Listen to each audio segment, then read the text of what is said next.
Samuel Martin eased into the aisle, his heart ticking like a metronome.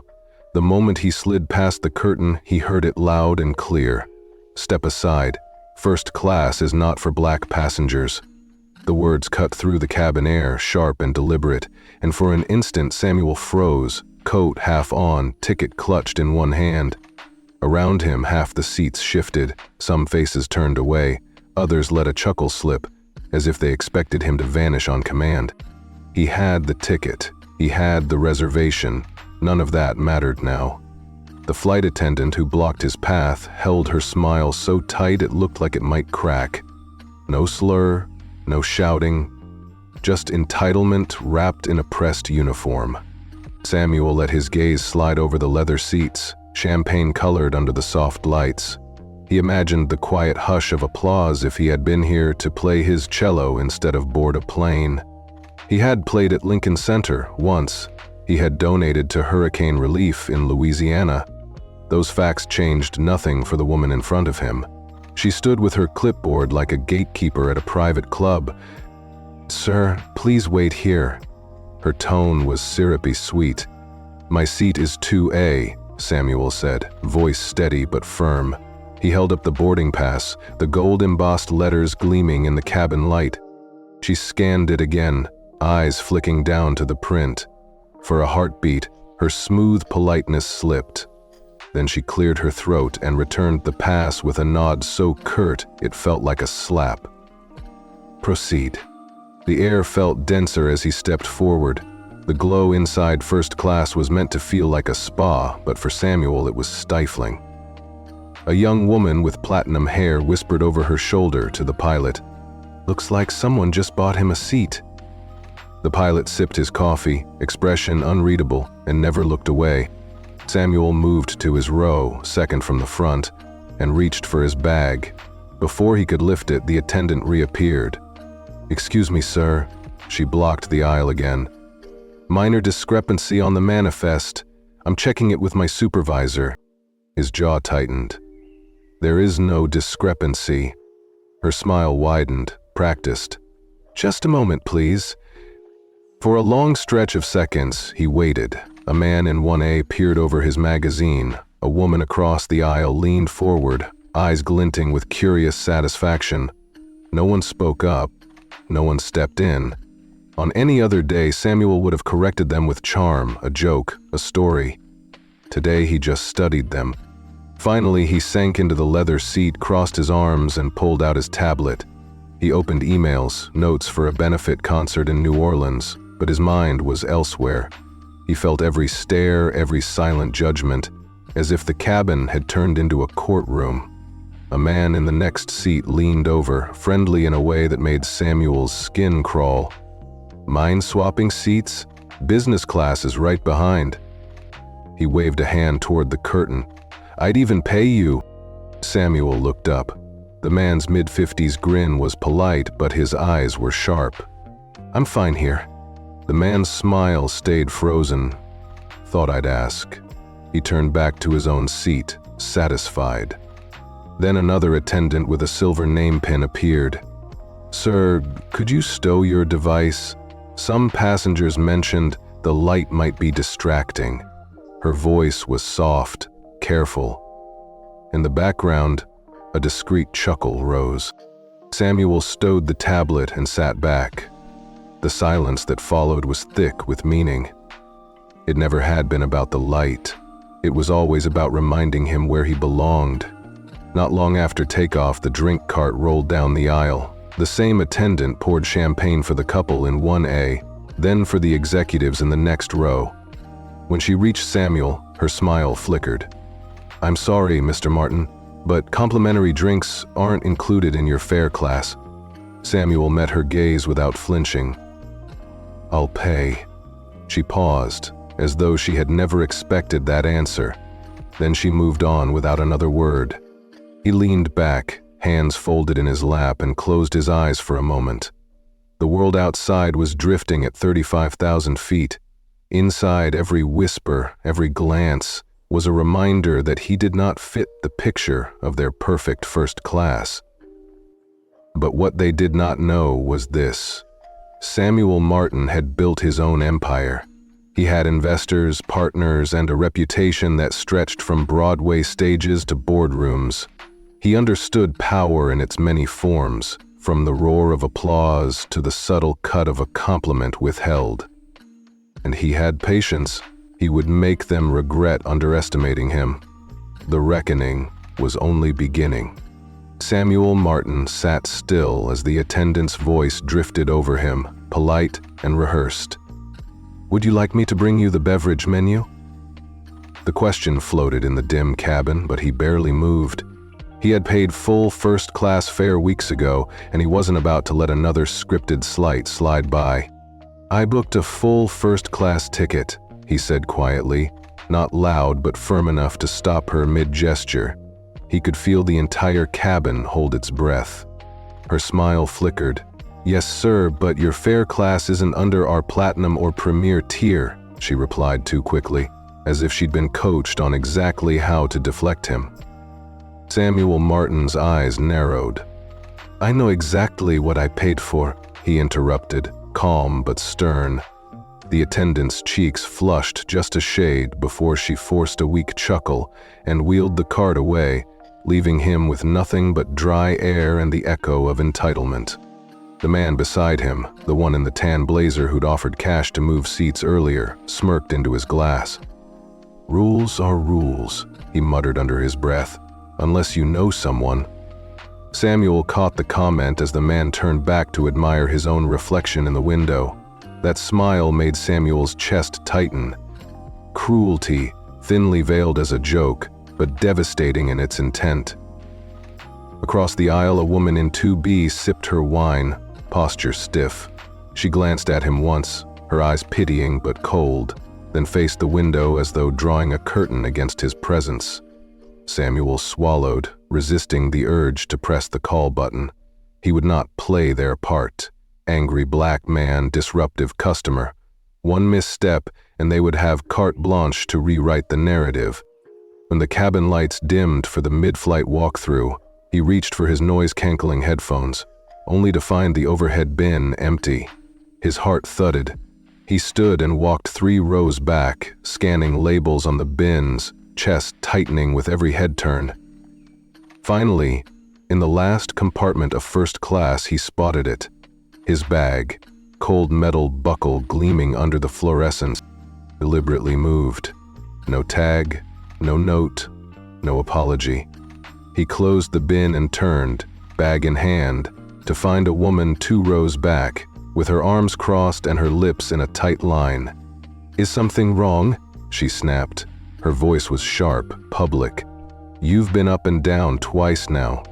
Samuel Martin held her gaze. "I am retrieving my property," he said as evenly as he could. "Well, you're blocking the aisle," she replied, voice rising. "Some of us pay to relax, not to dodge drama." He did not answer. He stepped past her slowly, murmurs rising behind him. Third time he'd stood, maybe looking for the right seat. He sank back into 2A, buckled his seatbelt, and leaned his head against the headrest, every muscle in his neck coiled tight like a piano string. From the galley, another flight attendant cast a scrutinizing glance his way. No words needed, the message was clear. They were aligning their forces, mounting their campaign of exclusion. Samuel Martin closed his eyes and counted to 10. This was a battle fought in whispers, instructions passed like secret codes. "We don't serve you, we move your bag, we call you by the wrong name, we make you doubt yourself." Each small dagger buried deep. Moments later, a male attendant with a hollow smile appeared, clipboard in hand. "We've received notice from ground operations for a security spot check," he announced with faux concern. "Random, of course. Nothing personal." Samuel straightened. "A spot check in flight? Protocol allows it under flagged inconsistencies," the attendant said, then crouched and began rifling through Samuel's satchel without waiting for permission. He examined Samuel's tablet charger, his notebook full of lyric drafts, his noise-canceling headphones, flipping pages as though searching for contraband rather than ideas. Samuel watched him, measured every movement. No other passenger was checked. The man in the tan blazer stared ahead, pretending ignorance, his smirk never leaving. At last, the attendant zipped the bag back up and said, "Thank you for your cooperation," before walking away. He did not apologize, he did not explain. He vanished, leaving Samuel alone with the unspoken verdict. The cabin lights dimmed further as dinner service began. All around him, passengers drifted into quiet repose, lulled by soft engine hum and warm lighting. Samuel felt exhaustion clawing at his eyelids, but he resisted closing them. 15 minutes later, a tap on the shoulder jolted him awake. "Mr. Thorne," a young attendant said, holding out a tray. "I'm Mr. Martin," he corrected gently. She glanced at her list, confused, mumbled an apology, and walked away. 10 minutes passed before another attendant tapped him. "Sir, we have your vegan meal ready." "I didn't order vegan," he said, razor sharp now. She frowned at her pad but said nothing. 15 more minutes crept by. A third attendant came by. "Mr. Torres, your dinner service." "That is not me," Samuel said, voice low but edged with steel. She stared, shook her head, and left without another word. His jaw clenched. 3 interruptions, each masquerading as human error, each preventing him from resting. The man in the tan blazer chuckled softly, convinced of his own cleverness. It took persistence to flag down someone who would actually listen. At last, a young man with a shaved head approached. "Can you confirm my dinner order?" Samuel asked, keeping his tone cordial. "Seafood, sir?" the attendant read. "Grilled halibut with lemon couscous." Samuel Martin waited, arms crossed, until a perfectly plated tray arrived. He ate in silence, every bite precise, cataloging each indignity as evidence. A pattern emerged.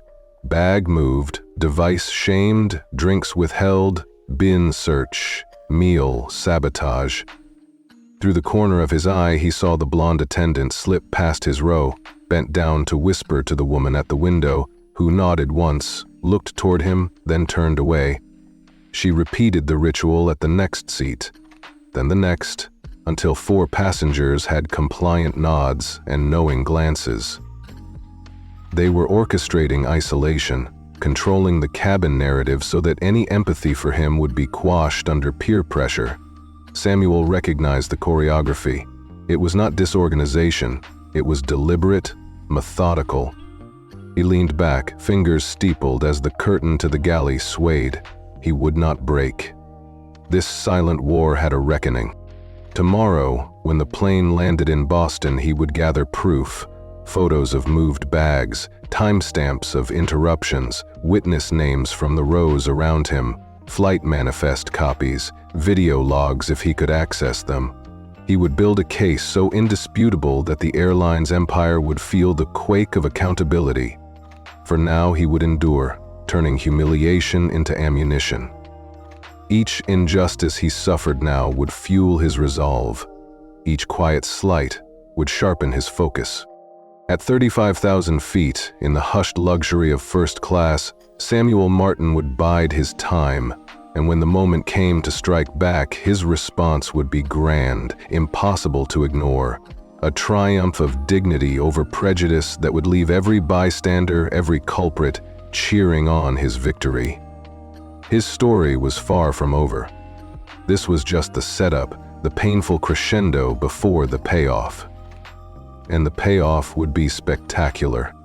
Samuel Martin sat rigid, fingers clutching the armrest as if it were a lifeline. No one spoke aloud, but he could feel the verdict land like a weight across the cabin. He was no longer treated as a guest. He was a variable to be managed, a disruption to be contained. That unspoken cruelty was the real mastery of their game. Whisper hints, let the world see fit to judge, and hold no one accountable. From somewhere behind the cockpit door, a soft chime echoed. An attendant glanced at her tablet, pursed her lips, then abruptly shut the service drawer and rolled her card away. The warm towel service that first-class passengers always enjoyed was skipped this time. Not a single soft cloth ever made its way toward his seat. Samuel did not need to see computer code to know that a message had flashed through their system. He felt the cabin's temperature drop. At the rear by the curtain, two young attendants huddled near the coffee station, shoulders stiff as statues. One motioned toward him with a flick of her finger. The other tapped at a handset, lips moving silently. Samuel watched them through the corner of his eye. He understood. Damage control was already in motion. Moments later, the beverage cart glided forward again, but it swung wide of his row, as if an invisible barrier had been drawn around him. The attendant steering the cart avoided his gaze, chin up, eyes forward. Samuel pressed the call button. The small light blinked above his head in bright defiance. He waited. No one came. The lamp shut off and the cabin remained still. The silence spoke volumes. Nearby, a passenger leaned close and murmured to the attendant who had been smiling so brightly an hour before. Samuel caught fragments. Uncomfortable presence. Her lips pinched shut, her replies clipped as if she'd just been struck. Behind him, the man in the tan blazer in seat 2C shifted and muttered, loud enough for a few rows to hear, though quiet enough to deny. Knew something was off the minute he walked in. Samuel did not flinch. He sat tall, expression unreadable. He realized they were not responding to anything Samuel had done. They were scripting a version of him they wanted everyone to embrace. The problematic passenger who disrupted their comfort. With every passing second, that fiction tightened like a noose. Without a raised voice, without a single rude act on his part, he was being cast into a role of unpredictable threat. That is how it begins, one whispered comment at a time until the entire cabin consents. What started as subtle microaggressions had transformed into an institutional choreography, a perfectly executed ballet of exclusion. Samuel had seen forms of this before in boardrooms and backstage lounges, but never so bold, never so meticulously staged at 35,000 feet, where escape was impossible, and the sky offered no solace. Just as he settled into this grim reality, the entertainment screen in his seatback suddenly blinked out. The recline controls on his armrest froze. His overhead light flickered off, leaving him in dim shadow. He tapped the screen. White flash, then black. He pressed his reading light button. Nothing. He glanced around. Every other passenger had full access. Videos playing, lights shining, seats reclining at leisure. He pressed the attendant call button again. Still nothing. Minutes passed. Then the older attendant he remembered, the one with a hollow smile who had rifled through his bag, appeared once more.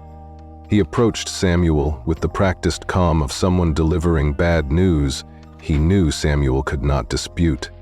"Mr. Martin?" he said, deliberately loud so those within earshot would catch the name. "It appears your seat is experiencing a technical issue. For your comfort and safety, we will need to reassign you to another seat while we reset the system." Samuel looked up, gaze steady. "Is the seat repairable?" he asked in measured tones. "It may take some time," the attendant replied, voice smooth. "In the meantime, we have prepared an alternate seat for you." He gestured toward the rear of first class. Samuel's eyes narrowed as he registered the number displayed on the attendant's tablet. Row 6, seat F. That was no longer first class.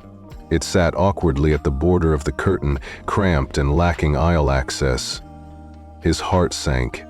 "That is not equivalent," Samuel said quietly, the tension in his voice unmistakable. "I paid for this seat." The attendant did not blink. "Company policy allows in-flight reassignment when necessary. We are simply following protocol." Samuel exhaled slowly and rose to his feet. At its conclusion, the entire cabin stilled. Heads turned, whispers began. He reached for his satchel, locking eyes with no one in particular, and moved toward the new seat as though on parade. Every step felt like a condemnation. "You do not belong here." When he reached 6F, he found the seat already cleared, a plastic-wrapped pillow waiting like a meager consolation prize. He set his bag below, sat carefully, and stared straight ahead. Now he was neither fully in first class nor back in business. He was exiled in spirit, visible enough to be held responsible for his mere presence, invisible enough for no comfort or service. They had weaponized the very policies meant to protect passengers. Under the guise of safety checks and logistics, they had written him out of the community.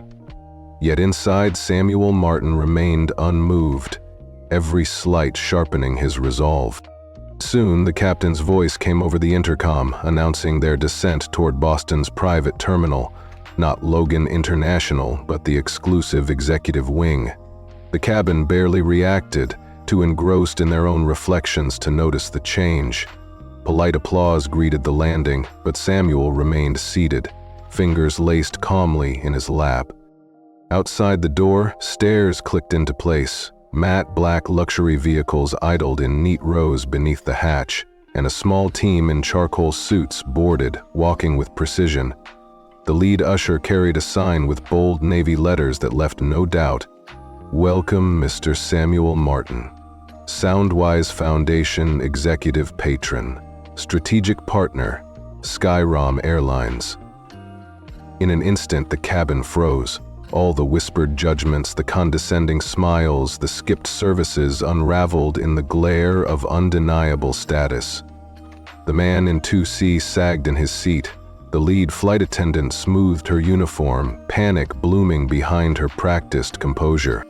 Samuel Martin rose slowly. Every bystander's eyes followed him in stunned silence. He walked past each attendee, each passenger who had conspired against him, and stepped onto the jet bridge as though nothing had happened. Behind him, the door closed, and the house of prejudice remained locked in its own shame. At that moment, Samuel Martin's revenge was complete, not with noise or spectacle, but through unassailable truth. The empire they underestimated had recognized him first, and the roar of his quiet victory echoed long after he was gone. Samuel Martin sat motionless as the amber glow of the cabin lights washed over him, his knuckles whitening around the armrest. No one spoke directly, but the verdict had been delivered in the soft silence that followed his interruption. He was no longer regarded as a fellow passenger. He had become an unpredictable variable, a disruption to be managed. The genius of their cruelty lay in the unspoken, whispered suggestions, furtive glances, subtle codes passed from one crew member to the next, all designed to isolate and unsettle him without ever drawing direct blame. He felt it first in the absence of the warm towel service. Minutes earlier, another attendant had rolled the cart past his seat, glanced at her tablet, and then abruptly wheeled it back into the galley without so much as a nod in his direction. Normally, first-class guests were offered a soft, steaming cloth to freshen their hands, a small gesture of luxury. Tonight, the cart veered away, and Samuel understood exactly what the buried message said. He lowered his eyes and folded his hands in his lap, every muscle taut with awareness. Just beyond the curtain, two junior attendants clustered beside the coffee station, shoulders rigid.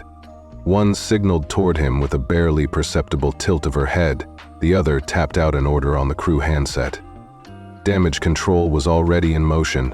A moment later, the beverage cart returned, but it skirted his row completely, the attendant's gaze fixed straight ahead. When he pressed the call button, the small overhead light blinked obediently, but the corridor remained empty. That silent refusal spoke louder than words ever could. A hush settled over the cabin. A passenger in 2C leaned over and muttered to the attendant who had once offered him slack about the brightness of his tablet. Samuel caught fragments of it, uncomfortable presence, before she hastily keyed something and returned to polishing the silver tray at her side. Nearby travelers exchanged glances. Their pity was cold, their curiosity electric. Under the guise of routine, they had crafted a narrative of his own making. The troublesome stranger, the ungrateful outsider who did not belong. Samuel's heart pounded, but his face remained calm. He understood this choreography well, the sickening dance of microaggression, practiced so often it could be executed by rote. No raised voices, no overt insults, but every maneuver precise and cutting. He reminded himself that power often moved in silence, and he would not give them the satisfaction of his anger. At that moment, the personal entertainment screen at his seat flickered and died. The reclined controls on his armrest locked stiffly into place. His reading light winked out. He tapped the touchscreen again, watching the blank panel reflect his own steady gaze. Across the aisle, passengers reclined their seats with ease. 2 rows up, a woman switched from a romantic comedy to a news program as if nothing were amiss. He pressed the service button once more. Nothing. A few minutes passed before the older flight attendant, the same man who had later searched through Samuel's bag, returned to deliver his next blow. He approached with a clipped stride, clipboard in hand, face schooled into sympathetic calm. "Mr. Martin," he said, voice measured loud enough for several rows to hear. "We're experiencing a technical issue with your seat's system. For your comfort and safety, we need to reassign you while we reset the mechanism." Samuel looked up, unwavering. "May I ask how long the repair will take?" The attendant consulted his tablet, never meeting Samuel's eyes. "It could be quite some time," he said. "In the interim, we've prepared another seat for you." He gestured behind Samuel to row 6, seat F. Samuel's chest tightened as he registered the shift. Row 6 was not first class. It sat cramped at the very threshold of the curtain, adjacent to the galley prep area. No direct aisle access, no privacy, no amenities. He rose slowly, each movement deliberate. "That is not equivalent," he said softly. "I paid for this seat. Company policy permits in-flight reassignment when necessary," the attendant replied evenly. "We're simply following protocol." Samuel exhaled, careful to keep his voice even. "Then please explain on record why this necessary reassignment is occurring." The attendant paused, as though the question startled him out of his script. He gave a curt nod, stepped back, and raised his voice for the cabin to hear. "We will escort Mr. Martin to his new seat now." A ripple of whispers passed through the cabin as Samuel gathered his satchel and walked toward the rear of first class. Each step felt like a sentence. "You do not belong here." He did not look at any of them. He did not speak. When he reached 6F, he found the seat pre-cleared, a plastic-wrapped pillow waiting as if to soften the blow. He set his bag beneath, sat carefully, and buckled in. Now he was neither wholly in first class nor relegated to business. He existed in a no-man's land, visible enough to be noticed, but excluded from every courtesy. Samuel leaned back, head against the headrest, and closed his eyes for a moment. Let them believe they had won, he thought. Patience would be his companion. Through the tinted window, he saw wing-tipped lights dance across the dark clouds as the plane began its descent toward Boston's executive terminal. Not Logan's bustling gates, but the hush and elegance of the private wing, where champagne flutes and reception banners awaited VIPs. The curtain at the front of the cabin snapped open, and 3 attendants stood at the threshold, upright and expectant, anticipating the proud procession of their next dignitary. Samuel Martin remained seated until a set of matte black vehicles appeared on the tarmac below. Sleek sedans idling beneath floodlights. No one in first class offered him a hand or a smile. At last, the door opened, and 4 figures in charcoal suits stepped aboard, moving with the precision of a ceremonial guard. One held a simple white placard with bold navy letters. "Welcome, Mr. Samuel Martin, Executive Patron, Soundwise Foundation, Strategic Partner, Sky Realm Airlines." The cabin froze. The whispered judgments, the curt refusals, the invisible barriers dissolved in the brilliance of his title. The man in 2C sagged in his seat, shoulders hunched. Flight attendants exchanged panicked glances. Every conspirator against his dignity realized too late the depth of their error. Samuel rose and walked forward with serene composure. He passed each passenger who had sneered, whispered, or conspired against him, and none could meet his gaze. The once smug woman in 2B stared at the carpet. The attendants stood rigid, uniforms perfectly pressed, though their confidence was in tatters. He did not speak a word. He simply accepted the folded placard from the lead executive, nodded respectfully, and stepped onto the jet bridge, leaving behind a cabin cloaked in shame. Inside the private lounge, the decor was understated luxury. Navy leather sofas, brushed gold fixtures, a panoramic window framing the jet at the gate. A 65-inch monitor flickered to life, then switched from the airline's welcome screen to a breaking news alert. Live footage showed Samuel descending the stairs, side by side with the suited entourage.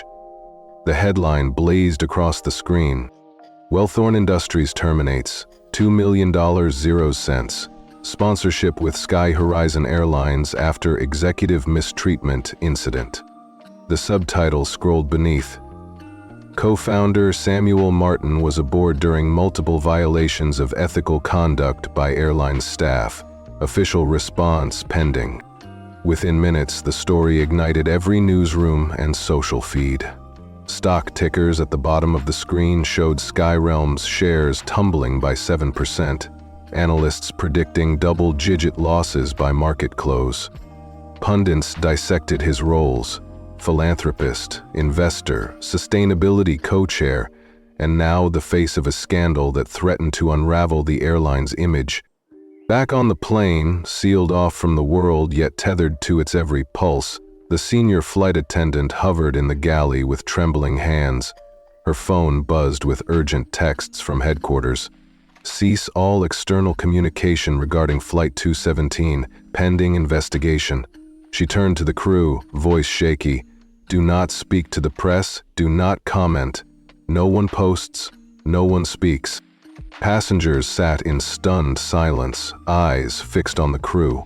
The woman in 2B, once smug and dismissive, now stared at her phone in horror, aware that every message she sent might become evidence. The man in 2C fidgeted, calculating legal exposure. No one laughed. No one drank. Social media seethed with outrage. Within 40 minutes, a clip of Samuel's quiet but triumphant departure had amassed over 1 million views. Hashtags like "Justice for Samuel" and "First-Class Racism" trended worldwide. The airline's PR director, pale and sweaty, barked into a headset that they needed a holding statement soon, neutral in tone, regretful but avoiding admission of guilt. But the public had already judged. The narrative belonged to Samuel now.